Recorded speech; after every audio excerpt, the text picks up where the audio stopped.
दोस्तों, हमारी आज की कहानी का शीर्षक है चार सबसे बड़े मूर्ख। अकबर बीरबल की अक्लमंदी की परीक्षा लेने के उद्देश्य से उसे विचित्र कार्य सौंपा करते थे। ऐसा कर उन्हें अति आनंद की प्राप्ति होती है। एक दिन दरबार में राजकीय कार्रवाई के बीच में अचानक अकबर बीरबल से बोले, बीरबल, इस राज्य के सबसे बड़े चार मूर्खों को हमारे सामने हाजिर करो। हम तुम्हें 1 महीने का समय देते हैं, तुरंत इस काम में लग जाओ। अकबर का आदेश सुन बीरबल आश्चर्यचकित हुआ, किंतु वह था तो अकबर का मुलाजिम ही। उनका हर हुक्म मानना उसका फर्ज था। वह तुरंत 4 मूर्खों की तलाश में निकल पड़ा।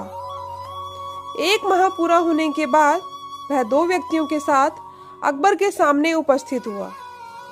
अकबर की नजर जब 2 व्यक्तियों पर पड़ी तो वे बिफर गए। बीरबल, ये क्या, तुम 2 ही मूर्खों को लेकर आए हो? हमने 1 महीने का वक्त तुम्हें 4 मूर्ख लाने के लिए दिया था।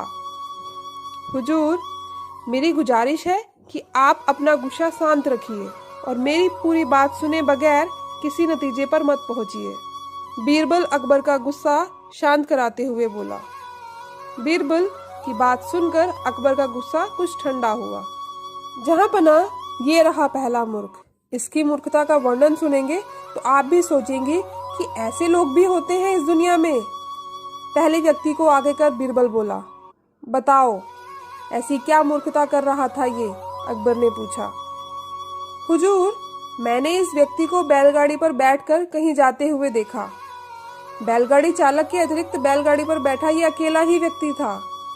फिर भी इसने अपनी गठरी सिर पर लाद रखी थी। चकित होकर जब मैंने कारण पूछा तो ये कहने लगा कि गठरी बैलगाड़ी पर रखूंगा तो बैल के ऊपर बोझ बढ़ जाएगा, इसलिए मैंने गठरी अपने सिर पर रख ली है। अब इसे मूर्खता नहीं कहेंगे तो क्या कहेंगे? पहले व्यक्ति की मूर्खता का किस्सा सुनकर अकबर के चेहरे पर मुस्कुराहट तैर गई। फिर बीरबल ने दूसरे व्यक्ति को आगे किया और बोला, जहां पना, ये आदमी तो इससे भी बड़ा मूर्ख है।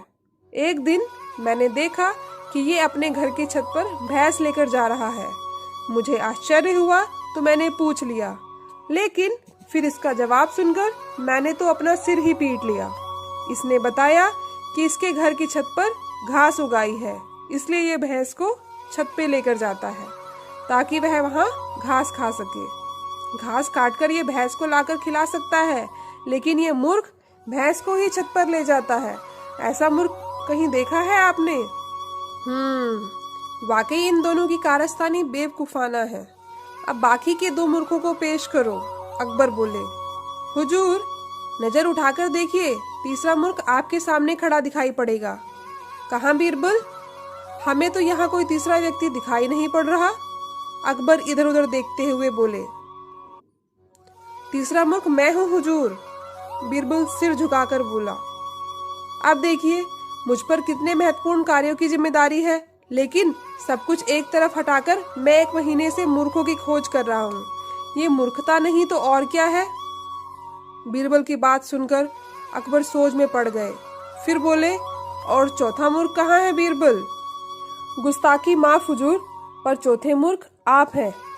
आप हिंदुस्तान के शहंशाह हैं। इतने बड़े साम्राज्य का भार आपके कंधों पर है।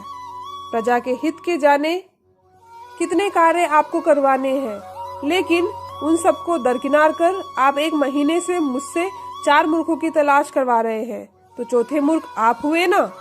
कहते हुए बीरबल ने अपने कान पकड़ लिए। बीरबल का जवाब सुनकर अकबर को अपनी गलती का एहसास हो गया कि बेफजूल में उन्होंने अपना और बीरबल का काफी वक्त बर्बाद कर लिया है।